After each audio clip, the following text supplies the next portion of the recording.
আবু তালেব, হ্যাঁ, হাওড়ে তো আসছো, হাওড়ের অনুভূতি একটু শেয়ার করো। অনুভূতি আমি যদি ছোট্ট করে প্রকাশ করি তাহলে এটাই বলবো, আমরা যে টাকা খরচ করে এসেছি আমাদের টাকা উসুল হয়ে গেছে। মানে মহান আল্লাহ রাব্বুল আলামিনের সৃষ্টি কতটা সুন্দরভাবে এই পৃথিবীটাকে সাজিয়েছেন মহান আল্লাহ রাব্বুল আলামিন। আপনি যদি টাইলস করা একটা রুমে, লাক্সারিয়াস একটা রুমে এসি লাগিয়ে বসে থাকেন না, এরপরও উপলব্ধি করতে পারবেন না।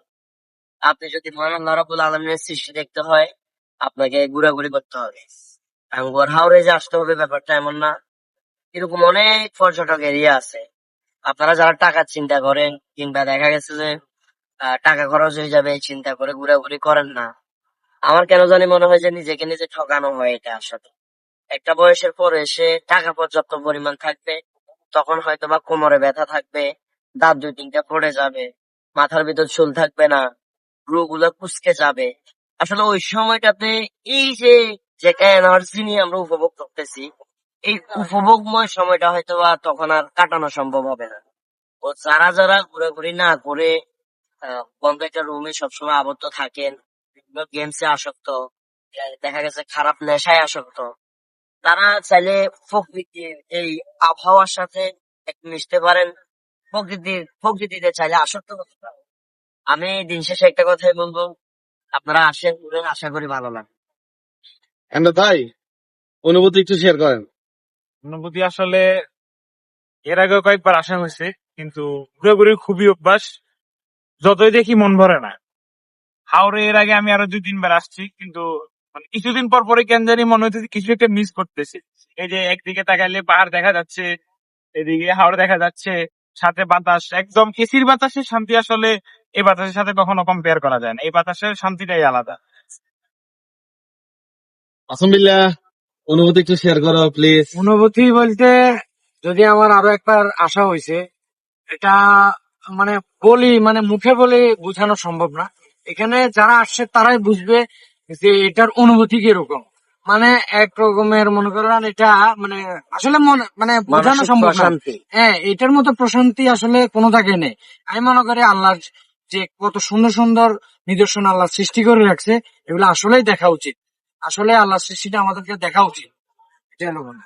সংক্ষেপে তোমার অনুভূতি শেয়ার করো। অনুভূতি প্রকাশ করতে গেলে প্রকাশ করা যাবে না, এক কথায় বলি, যেটা সৌন্দর্যের প্রাকৃতিতে আমরা হারিয়ে গেছি, এক কথায়। আফসার ভাই, অনুভূতি শেয়ার করেন। ভাই, অনুভূতি বলতে গেলে আমি কখনো আসি নাই। অনেক জায়গায় যাওয়া হয়েছে, কক্সবাজার যাওয়া হয়েছে, স্প্রিং যাওয়া হয়েছে, সব জায়গায় যাওয়া হয়েছে, কিন্তু এই জায়গায় কখনো আসা হয়নি। আমার সাথে যথেষ্ট ভালো হয়েছে। আদর, কেমন লাগতেছে ছোট ভাই? প্রথমবারের মতো আসছে সম্ভবত। হ্যাঁ, ফার্স্ট টাইম। এই কারণে অনেক বেশি ভালো লাগতেছে, আর অনেকদিন ধরে আমাদের এখানে আসার কথা ছিল, তো ফাইনালি আমরা চলে আসছি। তো বাবরে ব্যাগে তো ব্যাগের অনুভূতি শেয়ার করে দিছে, এক্সট্রা করে আঙের কি কমবো। তবে হ্যাঁ, যে কথাগুলো এরা বলে না ছোট্ট করে, ওই কথাটা আমি বলবো। আমরা দেশের মানুষের স্বভাব কেছে কই থাকবেন নি। তেয়া গোগা হইলে ফুট করে নেপাল, তেয়া গোগা হইলে ফুট করে ইন্ডিয়া, তেয়া গোগা হইলে ফুট করে মনে করেন যে আমরা শ্রীলঙ্কা মালয়েশিয়া টুর মারে দেয়। কিন্তু এরা জানে না ভাইসা, আমার দেশের সৌন্দর্য, আমার দেশের যে প্রাকৃতিক সৌন্দর্য, এই প্রাকৃতিক সৌন্দর্য বলি আপনার যে ফরেনাররা আছে এরা কি পরিমাণ পাগল, কি পরিমাণ বেদিশা।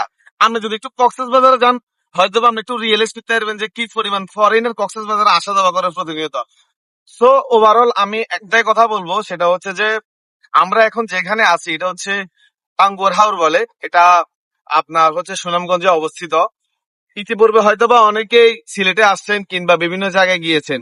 আসলে এক এক জায়গায় এক একজনের ভ্রমণ অভিজ্ঞতা হচ্ছে এক এক রকম। তো আমি আমার মন থেকে উইলিংলি বলবো সবাইকে যে আপনারা একটা বারের জন্য হলেও এই টাঙ্গুয়ার হাওরে আসেন। এই মনে করেন যে এই টাঙ্গুয়ার হাওরের যে সৌন্দর্য, একসাথে আপনি অনেকগুলো কম্বিনেশন পাবেন। আপনার কি লাগবে ভাইয়া? ইন্ডিয়ার বর্ডার লাগবে? আছে। আপনার কি লাগবে? ত্রিপুরার পাহাড় লাগবে? আছে। আপনার কি লাগবে? আপনি কি পাহাড় প্রেমী? আপনি কি মনে করেন খাল প্রেমী, সমুদ্র প্রেমী, নদী প্রেমী? অত্তর বিজ্ঞান আছে ভাইয়া। তো আর বেশি কথা কইতাম চাই না, একটাই কথা কমু, যদি আপনারা কেউ নআসি থাকেন অবশ্যই আসবেন। আর যারা আইসেন তারা তো আইসেন, তারা তো আন্ডার মতো অভিজ্ঞতা শেয়ার করছেন। দিন শেষে একটাই কথা বলবো, আমরা আবার এখান থেকে ইনশাল্লাহ আমাদের যে নিজ জেলা অর্থাৎ ফেনীতে আমরা আবার ব্যাক করব। সবাই আমাদের নিরাপদ সফরের জন্য দোয়া করবেন। সবাই ভালো থাকবেন, সুস্থ থাকবেন। আসসালামু আলাইকুম।